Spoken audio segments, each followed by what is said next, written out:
When the Congressional Budget Office released their report on the American Health Care Act last week, the headlines blared, "Republican Obamacare replacement bill will cause 23 million Americans to lose coverage." Now, sounds dramatic and certainly convenient for the liberal cause, but is that actually true? Here are just the facts. The implication of the major media headlines is that there are 23 million current Americans who have health insurance coverage now who will not have it anymore. After all, that's what the word lose means, right? But that's not even what the report says. It says there will be 23 million additional uninsured Americans by 2026 as compared with how many there would have been under the oh so highly touted Obamacare. Of course, according to the United States Census Bureau, the U.S. population is already expected to increase by between 20 to 25 million by the year 2026. So the actual total number of insured Americans will remain almost exactly the same. Now, the report doesn't say or imply that anywhere near 23 million people will actually lose coverage they currently have. This is just complete and total manipulation of the numbers and scaremongering from the liberal mainstream media. Shocking, I know. But what about the rise of the uninsured Americans reported? Where does that stat come from?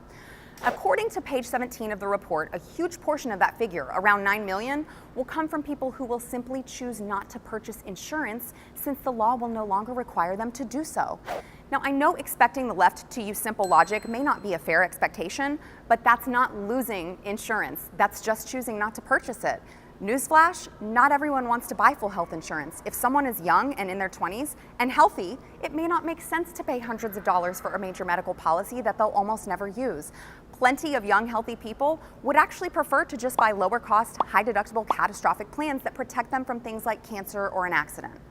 Now, the CBO report acknowledges that the tax credits created by the AHCA will encourage some people to purchase these plans, but they don't count as health insurance under the CBO estimates. So these people count under the uninsured figure, even though they will be insured exactly as much as they wish to be. Gotta love the bureaucracy. So what about the rest? Well, the CBO claims that 14 million fewer people will be on Medicaid as a result of the AHCA, but the report doesn't even say that 14 million people will lose Medicaid. The report says 14 million fewer people will be on Medicaid than would have been under Obamacare. See, the report assumes that states will continue to expand Medicaid programs in the future under Obamacare. So the 14 million number refers to the number who won't enroll in future Medicaid expansions. The number of people who will actually lose current Medicaid coverage is much, much smaller. Now, there's also the fact that Medicaid barely counts as health insurance to begin with. Studies have shown that patients' health outcomes with Medicaid might not even be better than being completely uninsured, and that it is much, much worse than having any private insurance, including a catastrophic plan, which, again, doesn't count as having health insurance at all under the CBO estimate. Now, in conclusion, the claim that 23 million Americans will lose health insurance under the AHCA is deceptive and dishonest. Almost half that figure represents people who will choose not to purchase a major medical policy because, again, the law no longer requires them to do so, and will instead make a free choice to purchase a catastrophic-only plan. The rest is due mostly to an estimated slowdown in the growth of Medicaid, not actual cuts to Medicaid programs.